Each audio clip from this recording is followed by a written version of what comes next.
Well, hello there. Time for another Q&A. I am excited about this to answer some of your questions, and we're going to, well, first of all, before I get started, thank you so much for supporting me. Your support means a lot to me and my family, and it allows me to, spend more time, reading about this stuff, watching videos about this stuff, making videos about this stuff, and so I am very grateful for that. I hope you found my videos lately helpful, and again, thank you so much for your support. It does mean a lot, and it goes a long way. And just so you know, I'm going to be launching some new things in the coming weeks, both on the Patreon page, but also other places as well. So there's some exciting things in the works, and I'm also going to be teaming up with my biological brother, who is an elder in the PCA, about a few things. So that's going to be interesting too. So I hope you enjoy it. All that kind of stuff is in the works, and I'll make announcements soonish, I guess I'll say. But anyway, and I hope you had a good summer. It's just about over here in Vermont. Overnight, it gets into the 40s. As you can see, I'm wearing a long sleeve shirt, which probably not too many people doing that in August. But anyway, it's been great, and I hope you're having a good year so far. Anyway, so let's get to the questions. I'm gonna go back and make sure that I answer all the ones that have been asked, over the last few months. I don't want to miss anything, but Patreon's kind of interface is not the greatest. So if I do miss something that you've asked before, please message me, email me, whatever you can do, and I'll make sure to get it answered. So if I miss it, it's not intentional. I just have a hard time using Patreon's interface. Anyway, so let's answer these questions in order. The first question comes from For the New Christian Intellectual. If you don't know them, check out their podcast. It's interesting stuff. All right, here's what his question is. I think this is Cody.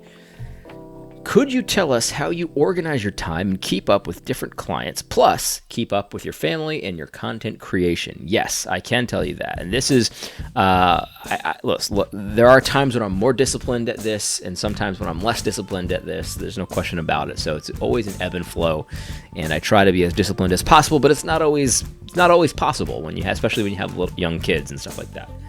And life has a tendency of just happening, and so it kind of makes it hard to do this. But here's what I do. The first thing I learned a long time ago, I remember sitting in a seminar about this and thinking to myself, this is very true, even though very few people know it. It is literally, biologically impossible to multitask. So don't even try. Focus on one thing. There's actually one exception to this. You can multitask if you're doing a physical activity and then maybe listening to a podcast or something like that. So if you're chopping wood or something, you can multitask in the way that you could still chop the wood and listen to a podcast or listen to a book on tape or something like that. That's possible, but it's impossible to multitask in almost any other conceivable way. And so what happens when you quote unquote multitask is all you're doing is switching in between focuses, and you always lose a little bit of time when you switch. So when I go, because this happens to me, I'll be working and then I'll be like, I want to watch the YouTube video. So I'll put it on YouTube, and then I'll go back and forth between focusing on my work and the YouTube video. And what happens is I'm losing that little, few seconds of time in between. And if you add all that up in the course of a week, you end up losing a lot of time. So what I do is I have two things. I have a lot of calendar reminders on my computer, so I spend a certain amount of time doing a certain task. And I also set a lot of timers, so that way it interrupts me. So I'll say, Alexa, set a timer for 30 minutes. No, she didn't work that time. That's fine, because I didn't really need a timer. But then when the timer goes off, I switch tasks and I focus on something else. So, and if I have to adjust it throughout the day, something else comes up as a priority, I'll do that. But I try to stay disciplined. I say, okay, I'm going to dedicate an hour to this video. And if I'm finished, I'm finished. If I'm not, I'm not. And I move on to the next thing. And I try to do that as much as possible and stick to it, because when you focus on one task, usually you accomplish it more efficiently, and usually you accomplish it better. So that's what I do. I try to set my day up in such a way that I get reminded you have to switch your task now, and I try to stay as disciplined to that as possible. Again, it's not always possible. Sometimes my kids will come into the office and need something or whatever, but that's something that I try to do. All right, thank you for the question, and I hope that was helpful. Okay, here are a couple questions from Sam P. Okay, there's 3 questions here, so I'll answer all of them. The first one: how would you approach the topic of social justice with someone that's a little bit woke, but hasn't really thought things through? This is a good question, because I think this is the majority of people, to be honest with you, that are on the woke spectrum. I don't think the majority of people are total zealots. You know what I mean? Most people are kind of like, well, this sounds good. I'm against racism. I'm for justice. I'm for social justice, obviously, because these terms are designed in such a way to make it like, well, how could you oppose justice, right? The way I would approach someone like this is gently. I think that I would reserve my harshest rhetoric for people that are teaching and leading people astray. That's what I think Jesus did. I think that's what Paul did, and he had compassion on the crowds. And so I would approach him gently. And I think that the way that I would talk about this is I try to be laser focused on the Bible and the sin of partiality and all of that kind of stuff, because if you get too deep into the weeds when it comes to like regular political talking points, saying, hey, well, like owning the libs kind of stuff, I think it's just way too easy for them to turn their brains off. Not that they should do this, but they could just say, oh, you're just a Fox News, people will say that about you anyway. But so just focus on the Bible. So you say, hey, you're trying to get woke, and so you think that we should engage, or here's a good example I saw just the other day. This sounds good to someone, right? Like if you don't have women teaching the Bible to you, then you're missing out on their perspective. So you don't have a very well interpreted Bible if that's how you do it. And I think that if so that's something that sounds good to someone. Like, women have a word for us too. And so what you would say to something like that is like, let's look at the Bible for a second. And the Bible specifically says, women should not teach or have any authority over a man. And if you look at how the Bible was written, it was written by men. So don't you think if it was true that women had to be involved in order for you to have an accurate theology, don't you think God would have known that and maybe had some women write some of the books of the Bible? But he didn't. And so clearly that's not correct. So where are you getting that? Why do you say that? Why do you think that? And things like that. There's so many Bible verses and Bible teachings that you can bring to bear on someone who's a little bit woke that I think will make them really think about things. Hey, if we should be seeking to empower minorities in eldership, where is that in the Bible? Why is skin color not one of the things that we need to take in consideration when we're deciding who should be our pastor? Various things like that. So I would approach it gently. I would try to be as focused on the Bible as possible, because that's what's going to have the most impact. And I would try to avoid the typical talking points, not because you have to, not because the talking points are incorrect, but it's just too easy for them to dismiss it. You see what I'm saying? Anyway, that's a piece of advice. Okay, second question. Are there any other reasons for your optimism on the defeat of social justice other than your post-millennial eschatology? No, not really.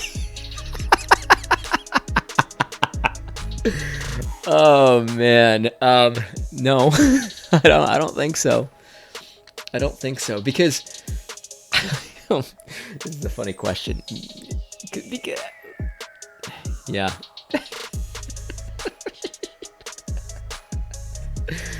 I'm sorry, I'm laughing. It's not a bad question, but I'm just trying to think of how to answer it, because it's really my post-millennial eschatology that gives me confidence. It's my confidence in God and his plan for the world and his plan for the church.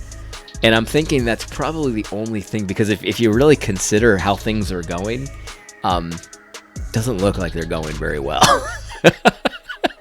You know what I mean?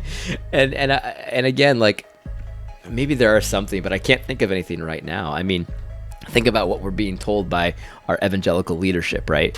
Homosexuality, it's no big deal. I mean, it's just like a sin, just like drinking, It's like being gay and having sex with men, it's just like having one too many at the bar. It's the same thing. The Bible whispers about it, You got egalitarianism, the Bible, I know it says don't allow a woman to speak. Rather, she should be silent. But she could speak in some instances. She's got a word for us. Convention doesn't have room for Beth Moore. Doesn't have room for a lot of us, right? Think about critical race theory. Oh, that's just a useful analytical tool. Yeah, it's helpful.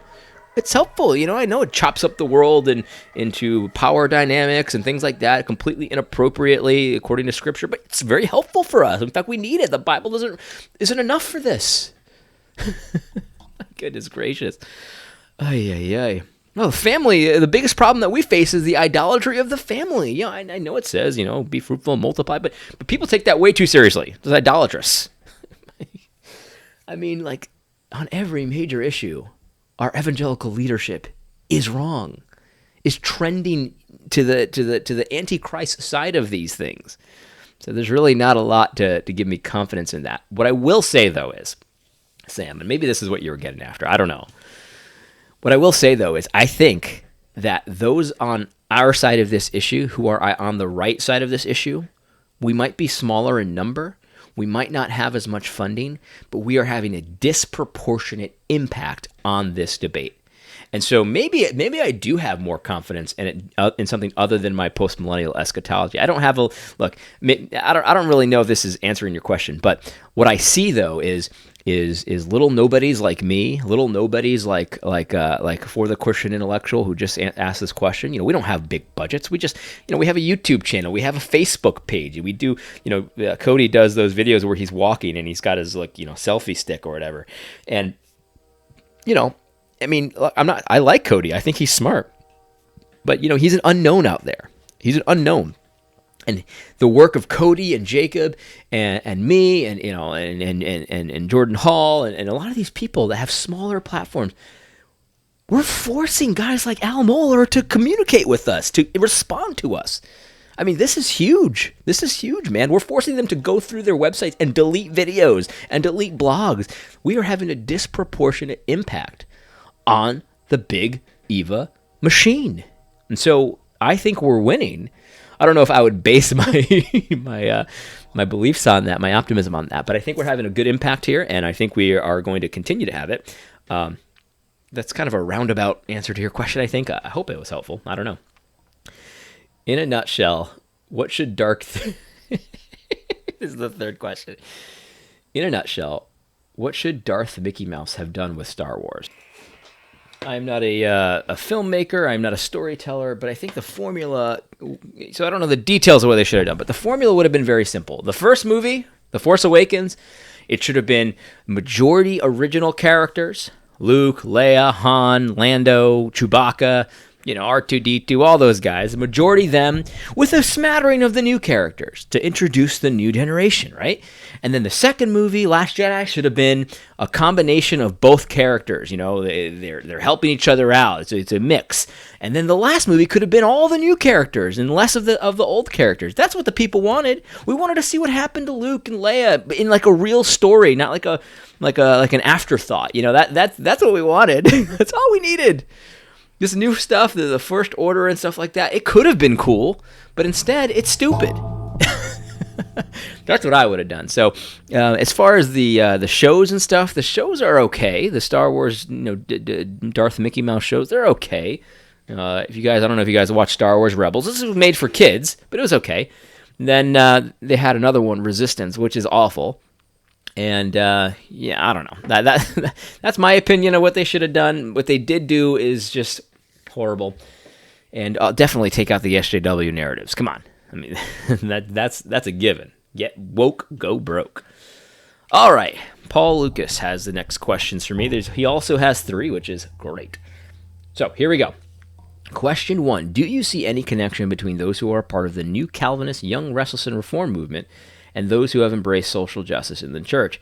What do you think might be the cause of that connection? Well, it certainly seems that way, right? I mean, I haven't studied this. I don't know, a lot about it. And to be honest, like I came to Christ when the Young, Restless, and Reformed had kind of already, peaked, I guess you could say. So they were on the downswing already. And I very quickly found confessionalism. So I didn't spend too much time with the new Calvinist, young restless reform types. But anyway, so it certainly seems to me like there's a correlation between that and that. But I don't really know a lot about it, and so I'm probably not the right person to ask that question. If I had to guess, and I'm certainly willing to just throw this out there. This is an uninformed opinion, so just go ahead and take that for what it's worth. If I had to guess, the lack of confessionalism, the lack of really sort of in-depth sort of acknowledgement of the tremendous platform that we stand on from all of the theologians of the past that have done so much great work here, all the Puritans and things like that. I would assume that the young restless and reform types, they kind of disconnect themselves from some of that. Even some of them these days are like, well, was George Whitefield even a Christian? Disconnecting yourself from the past like that is detrimental to anything. I mean, you think you're the first ones to find the truth when it comes to racism. Like, if that's how you think, I mean, you can be convinced by anything. That's a way to be pushed this way and that by the winds of doctrine. That's why I think confessionalism is so great, because it gives us a standard. It's not an infallible standard, but we can look to this and say, okay, this doctrine that I'm coming up with, why am I the first one to come up with this? Why are we the first generation to come up with this? People have dedicated their entire lives to studying the scripture, and nobody came up with this. So it doesn't mean it's wrong, but what it means is maybe we should tread carefully. That's what conservatives do. You know what I mean? They tread carefully when we have a new doctrine. You see, this is the thing, this is why, on the one hand, I work with the cross-politic guys, and obviously they're connected to Doug Wilson. Doug Wilson gets a lot of flack for a variety of different things, and some of it is inappropriate, I think, but some of it is appropriate. Like you should question when somebody says something that sounds different than what you've been taught, in confessional churches. That's legitimate to question that. That's legitimate to question that. Wait a minute, Paedo communion, that's not what we've done as Presbyterians, you know what I mean? So that's a good thing to pump the brakes a little bit. Let's talk about this, right? I think that's a good thing. So I would say, again, this is an uninformed, just kind of an opinion I'm giving you, but I would say that sort of the lack of connection, the sort of willingness to sort of, it's kind of like when Obama came out in support of gay marriage, and he basically called everyone before him, and including him before when he was running for president, a bigot, for what they've said. Like, if that's how you think, like everyone was just an idiot back then, and now we're the first generation. There's a recipe for disaster. So anyway, cool. Second question. Do you think the Southern Baptist Convention has had special obligation to address its historical support for slavery? What do you think the proper response of that denomination should have been? Well, this is an interesting question. I think, look, I don't have a problem with apologizing corporately for things that your ancestors did or, your institutions have done in the past. I don't have a problem with that. I mean, a lot of times it strikes me as kind of a meaningless virtue signal, but there's nothing wrong with it necessarily. So do they have a special obligation? I'm not really sure I'd say that. But the fact that they've apologized for it is fine. What the problem though is that it's never over, right? So they have to apologize yearly. They have to flagellate themselves every so often in order to I guess maintain legitimacy or something like that. That's my biggest problem. It's like, what's the end game here? Where's the reconciliation? Okay, so the Southern Baptist Convention has apologized. Is that enough? Of course it's not enough. So I guess next year we'll have to apologize again. It's just, I don't know. Do they have a special obligation? I wouldn't call it an obligation, but the fact that, I don't know, slaves built such and such a seminary or whatever it is. I don't even know what the accusations are. I don't study the SBC that much. But yeah, I mean, if you want to apologize for that, that's fine. That's fine. I mean, you're not going to get any pats on the head from me. I mean, if you're going to apologize for someone else, it doesn't really mean much. And it certainly does not excuse unbiblical things now. So, okay, you want to apologize for the sin of slavery in the past? Fine. okay. But don't think that that excuses your partiality today and bringing critical race theory into the church today and bringing these unbiblical doctrines into the church today. That's not an excuse. It's just not an excuse. So I don't know if they had a special obligation. The fact that they've done it, I'm okay with it. Anyway, cool. All right, last question, and this is a good one. So, you have said that American slaveholders were guilty of the sin of man-stealing. However, most European slave traders bought their slaves from African slave traders. Africans were not typically kidnapped by Europeans and forced into slavery. He references a book that I do not own. Okay. How then were they guilty of man-stealing? This is a good question. So, here's the thing. So whether they're guilty of specifically man-stealing or not, the Bible holds them accountable for having someone who was man-stolen. Is that a grammatically correct sentence? I don't know. But here's Exodus 21. This is a good verse, right? So Exodus 21, verse 16. Whoever steals a man and sells him, and anyone found in possession of him shall be put to death. And so the idea here is that you should know if someone was stolen. You know what I mean? You should know if someone was kidnapped and sold to you, and that you're accountable for that. Now, for having that knowledge. So if you're going to buy a slave, you better know where that slave has come from. You better know where that slave has come from. And if that person was kidnapped and you hold him and you're found out on the evidence of 2 or more witnesses, that's the death penalty for you. And I would interpret this as saying you are guilty of man-stealing, whether you actually stole the person or not. If you have the person, if you own the person, that's the same penalty. It's the death penalty for the man-stealer, and it's the death penalty for the person who bought the man-stolen person. And so that's why I would say that they're guilty. Could I be wrong about that specifically? Like maybe it's a different crime and not necessarily man-stealing? Yeah, I could be wrong about that. But I think that the general equity of this particular law, whoever steals a man and sells him, and anyone found possession of him shall be put to death. I think the general equity of that law is pretty clear and pretty easy to interpret. So if you kidnap someone and sell them, you're put to death. If you buy someone who was kidnapped, you're put to death. So you better be careful who you're buying. You know what I mean? I think that's the idea of this. It doesn't want to. I think the scripture is intending not to create a market where you can buy with impunity servants and slaves, in kind of a way that you don't really know where they came from. You don't really know how they became enslaved. Like, it doesn't want to create a market that can muddy the waters that way. That's what I think the scripture is intending to do. And so that's why I said that. It's a very good question, and I'm certainly willing to be corrected on that one, because I am not an expert on the law of God, but I think this one's seems to be pretty easy to interpret and pretty easy to apply to our modern context. God doesn't want people stealing other people to sell them into slavery, and he does not want to incentivize a market for that. And so the person who bought them and the person who stole them both get the same penalty. That is the death penalty. It's a very serious crime in God's eyes. That's a great question, though. Thank you so much for it. There was one question that I think I might have missed. This is from Christopher, and it was back in May. And so if I answered this question already, then great. If I didn't and I just missed it, I am sorry that I'm getting to this 3 months late. But here's the question. He says, with all the Beth Moore shenanigans going on, the topic of women in authority has come to the fore. I agree. It's unbiblical for women to hold positions like pastor and elder, but what of civil states or roles? If women are barred from this as well, can there ever be an exception, like if there were hypothetically no men to do it?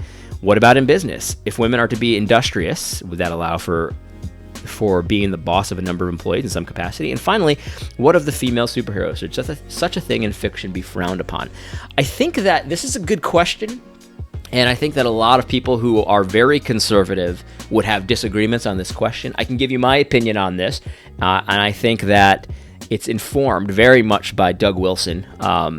If you've never read Doug Wilson's Federal Husband, and you are a husband, I highly recommend you picking it up and reading it. It is extremely helpful in a lot of different ways. And so this question is much, it's a much better question to be asking than whether a woman should be able to preach, because that's a very easy answer. No. The Bible says no, the woman should be silent. Ask her husband at home when she gets home if she has a question. I mean, that's easy to interpret, right? I mean, we're not talking complicated interpretation here. Should a woman be a pastor or elder? No, obviously not. This person agrees, and that's not really the right question. So, but this guy is saying, what about leadership in secular cultures, like or contexts, like leader in the government, Alexandria Ocasio-Cortez? What about business, owning a business or having employees, being a manager? What about a female superhero? Like, does that need to be avoided and things like that? And I think these questions oftentimes make a difference. The why behind it, right? The why behind it. So the Proverbs 31 woman, right? The one who had she had business dealings. She would consider a field and buy it. She was selling her goods and stuff like that. The thing about that woman is that she was home-oriented. In other words, also in Proverbs 31, let's not forget that she was taking care of her family. She was getting up early, taking care of her family, going to bed late, taking care of her family. And she also did all this kind of stuff. So the question would be, what is the purpose of you going into business? I think that the Proverbs 31 woman was going into business for her family as her husband's helpmeet, taking care of her kids, taking care of all that stuff. If you are a woman that's career-minded and putting your kids into daycare and putting your kids into the care of others, and because you want a career, the question is the why behind it, right? Like, if you have no choice, right? You have no choice but to work for yourself, and you have no choice but to put him in daycare. That's not a sin.